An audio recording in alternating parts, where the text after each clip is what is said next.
আর বাংলা শাহরাস্তিতে গিয়াসউদ্দিন তাহিরের মাহফিলে মানুষের উচ্চ পড়ার হল।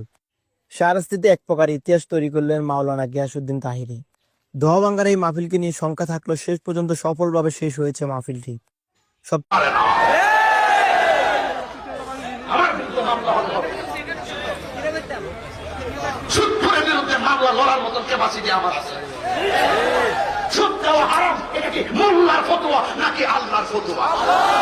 বাংলাদেশের মৌলবীরা দেখেন না এখন সুদের ওয়াজ বন্ধ করে দিছে। এখন দেখেন না এত খুন হইতাছে, রাস্তার মধ্যে প্রতিবাদ নাই, এত দুর্নীতি হইতাছে, রাস্তার মধ্যে প্রতিবাদ নাই, ফিলিস্তিনি ইস্যুতে কোনো কথা নাই, এবং কোন ধরনের ইসরায়েলের বিরুদ্ধে কোনো কথা নাই। এরা শুধুমাত্র আছে চেয়ার আর ক্ষমতা। দেখেন না মন্দিরে যাইও, পিছনে যাইও, ওই মূর্তি লইও। সবচেয়ে ভালো লাগার বিষয় ছিল এই মাহফিলে দেখার জন্য যে যেভাবে পেরেছে সেটি সেভাবে এসেছে। কেউ এসেছে ভ্যান গাড়িতে, কেউ এসেছে নসিমনে, কেউ এসেছে আমাদের মতো বাইকে। গিয়াসউদ্দিন তাহিরির বক্তব্য নিয়ে অনেকেরই মতবিরোধ থাকতে পারে। আমি তাদের সাথে মত পার্থক্য না যে সবাইকে বলছি, যদি আপনার ভালো না লাগে তাহলে আপনি স্কিপ করুন। আর আমার কাছে যেটি মনে হচ্ছে সেটা হচ্ছে তাহিরি তার জীবনের সেরা একটি বয়ানের মধ্যে একটি সেরা বয়ান করেছেন আজকের এই মাহফিলে।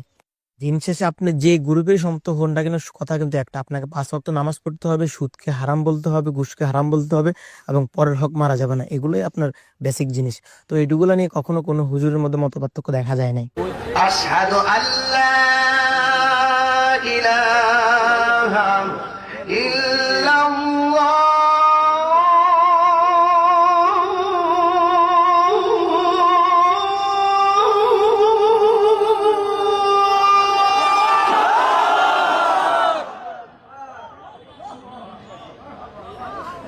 أشهد أن لا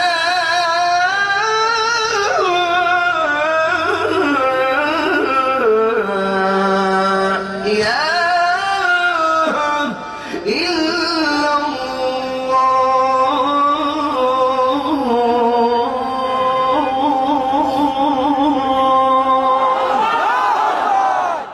গোপন রাখতেন, হয়তো বা স্ত্রীকে আই লাভ ইউ বলতো, স্ত্রীকে কিন্তু গোপন রহস্য ফাঁস করে দিয়েছেন।